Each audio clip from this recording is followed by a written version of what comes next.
नमस्कार मित्रों, आप सभी का स्वागत है हमारे YouTube चैनल लक्ष्मी जी में।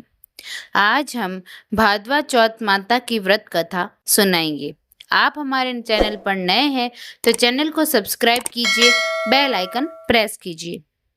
भादवा चौथ माता की व्रत कथा। पुराने समय की बात है। एक ब्राह्मण था जिसके घर एक बेटा और बहू थे। बेटा और पिता कुछ कमाते तो थे नहीं। जो बहू के साथ आया हुआ दहेज का धन था उसी से अपना काम चलाते थे। जब भी बहू बाहर कचरा डालने जाती थी तब उसके पास वाली पड़ोसन उससे पूछती थी कि बहू आज खाने में क्या खाकर आई हो। तब वह बोलती थी कि मैं तो बासी और ठंडी रोटी खाकर आई हूँ। एक दिन साहूकार के बेटे ने यह बात सुन ली।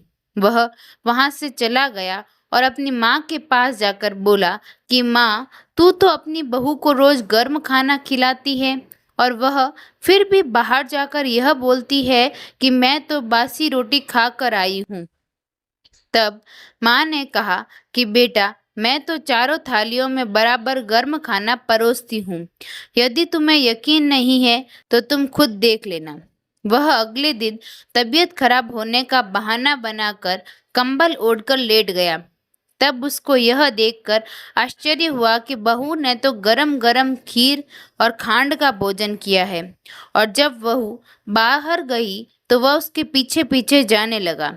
तब पड़ोसन के पूछने पर बहू ने वही बात दोहराई कि मैं तो बासी रोटी खाकर आई हूँ। उसका पति उससे पूछने लगा कि तू अभी अभी तो गर्मा गर्म खाना खाकर आई है और पड़ोसन से कह रही है कि मैं बसी ठंडी रोटी खाकर आई हूँ। तू झूठ क्यों बोल रही हो? तब उसकी विद्वान पत्नी ने कहा कि यह ना तो तुम्हारे कमाए हुए पैसों की रोटी है और ना ही तुम्हारे पिताजी के कमाए हुए पैसों की रोटी है।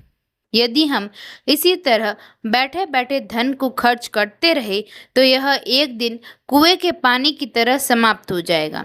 इसके बाद उसका पति कमाने के लिए विदेश चला गया। पीछे से उसकी पत्नी 12 महीने का चौथ का व्रत करती थी। उसको विदेश में रहते हुए 12 वर्ष बीत गए थे। तब चौथ माता और विनायक जी महाराज ने सोचा कि इसको अब घर बुलाना चाहिए।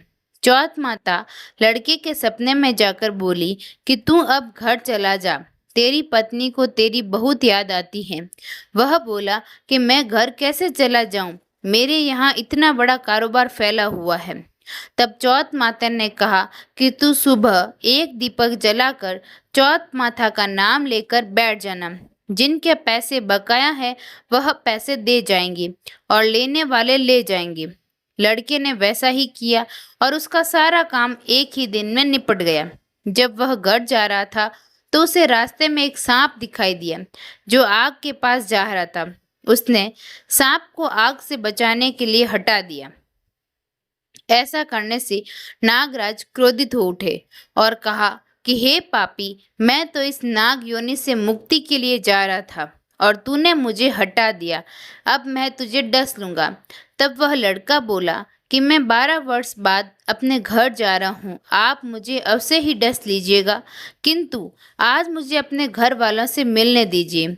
आप कल रात को आकर मुझे डस लेना। नाग ने उसकी शर्त मान ली और वह वहां से चला गया। जब लड़का घर आया तो वह उदास था। उसने अपनी पत्नी के पूछने पर सारी बात बता दी। उसकी पत्नी बहुत चतुर थी। उसकी पत्नी ने एक सीढ़ी पर बालू रेत बिछा दी, दूसरी सीढ़ी पर दूध का कटोरा रख दिया, तीसरी पर फूल मेला बिखेर दिए, चौथी पर इत्र छिड़क दिया, पांचवी पर मिठाई रख दी, छठी सीढ़ी पर जौ और सातवीं पर रोटी रख दी।